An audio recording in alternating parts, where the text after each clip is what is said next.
Hi everybody, welcome back to the channel. My name's Kevin, I'm a geek. You are watching Kevin the Geek, and we are back with double headers for Goodnight Sweetheart. And I think, if I remember correctly, it should be 2 episodes a month, basically until the show finishes, or it may change to a weekly point after another show completes, depends on where we are.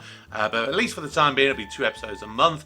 So we've got episodes 3 and 4 today, and so it will be happening as usual, 7 o'clock in the morning for the first one, and then 5 o'clock in the afternoon for the second one. This is episode 3, and it's called It's a Sin to Tell a Lie. Goodnight, sweetheart. A new day is dawn. Ron Evans coming with us. 5 miles I drove to find a chemist open on a Sunday. You ever listen to one of our conversations?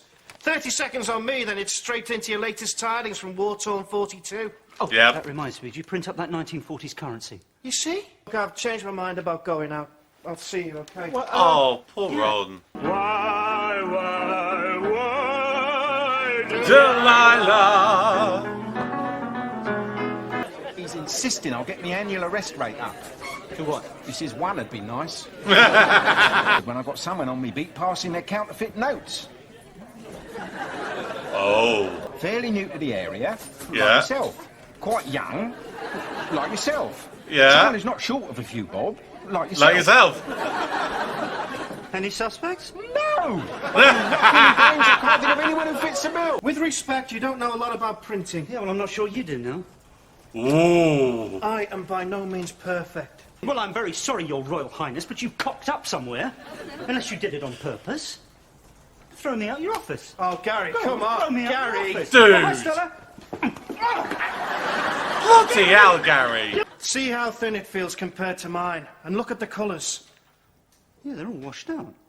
Judging by the shoddy handiwork on this travesty the forges are, I'd say there's a spy in your midst. Ooh.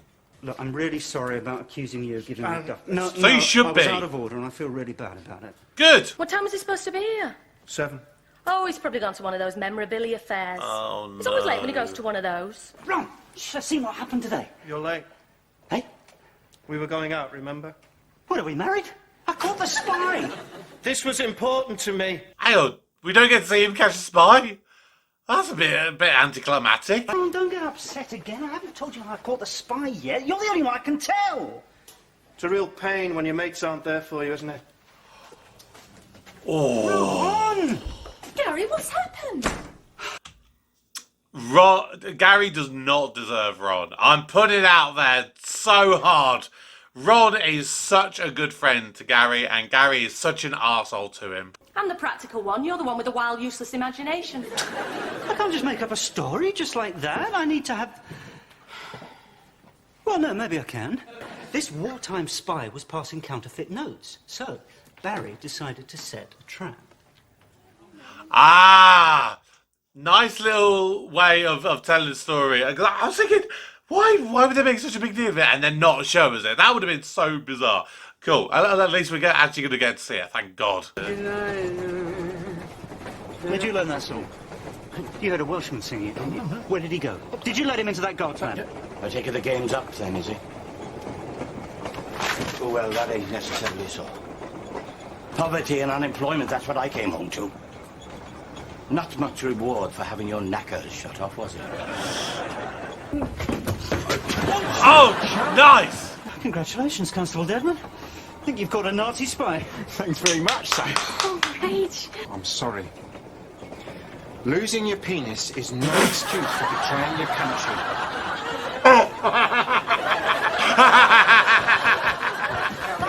Great. You've got a real knack for telling stories. I overreacted. No, you We're didn't. only half an hour late, and it's not every day you capture a Nazi spy. What was the name of that pub that Phoebe worked in? Royal Oak. No. Well, I thought it was about time. I got the impression there was something about that Phoebe that turned you on. Look. Yes. Next time we make love, would you like me to pretend to be her? You can be Reg.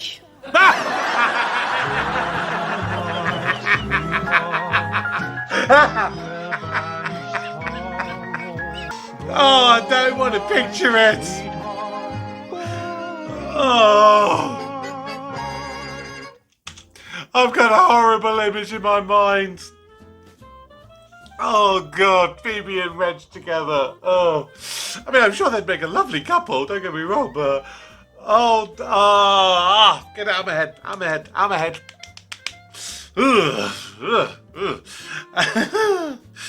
Oh, dear. I was thinking with that, like, when was Tom Jones actually born? Because that would be interesting if he, whether he was or wasn't alive, because obviously this is set in 1942. He would have been alive. So obviously, depending whenever this episode was set, he would have been either 1 or 2 years old, because he was born 7th of June 1940. And interestingly, the first time I've ever found, he was not born Tom Jones. He is Thomas John Woodward. So don't know where the Jones ever came from. Oh, actually, here we go. Gordon Mills met Jones, became his manager, and introduced him to London, where Mills worked in music. And Mills renamed him Tom Jones to exploit the popularity of the Academy Award-winning 1963 film. Okay, so there was a movie called Tom Jones. Interesting. Very interesting. Sorry, I'm just going off slightly with that. When was that recorded? Delilah, actually. Released 1967. So what? 25 years. Within the Sweetheart universe, this song got released 25 years before Tom Jones obviously did it. It was a good episode. I quite enjoyed that one, but I'm feeling so bad for Ron. I really, really am. He is the. Okay, no, I'll say Reg is literally the kindest, most good-natured, good-hearted person in this series, in this universe. Ron takes a very close second. He can be a bit annoying at times, with the way that he speaks. He can probably wind people up. You can't imagine Reg winding anyone up the wrong way, other than him being a bit dim. But Ron is just doing everything for Gary. He's printing him all of his fivers and stuff. He obviously helped him out when Gary lost his driver's license, therefore lost his job. He basically gave him a fake job to enable Gary to be able to continue his time travel exploits.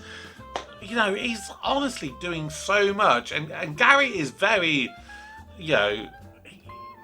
he is very selfish. That he literally has so little time for Ron that the times that he does see him, all he wants to talk about is himself and his time travel stuff, which I get. Because if you are literally the only person who is a time traveller, you would kind of get a bit excited and think, I want to tell stories about, I went back in time, I saw this or I saw that. But you've got to find time for the other stuff in your life as well. That's not the only thing. Your wife's not the only other thing. So you've got to find time for your friends as well. So feel really bad for Ron. He's obviously clearly going through a really bad time with Stella. I think we've still only seen her in the one episode, haven't we? The New Year's episode. So I don't know if we're actually going to see her again. But the way things are going, I don't think that her and Ron are going to last. I think they're going to be broken up. If not by the end of this season, then by the end of the series as a whole, I reckon. I really like the spy kind of thing. That was quite a fun story, and a different way of telling the thing, rather than just going, this is it, this is that. Now we go back to the future, or the present. Then we go back to the past. So it was a different way of telling the story, and I quite liked it. But oh god, no! Please never put the image of Reg and Phoebe together in my mind again. Never do that. So yeah, great episode, and of course later on today at 5 o'clock I will be releasing episode 4.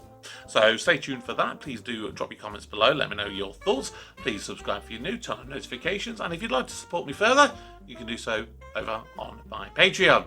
But until next time, my name's Kevin. I'm a geek. You've been watching Kevin the Geek.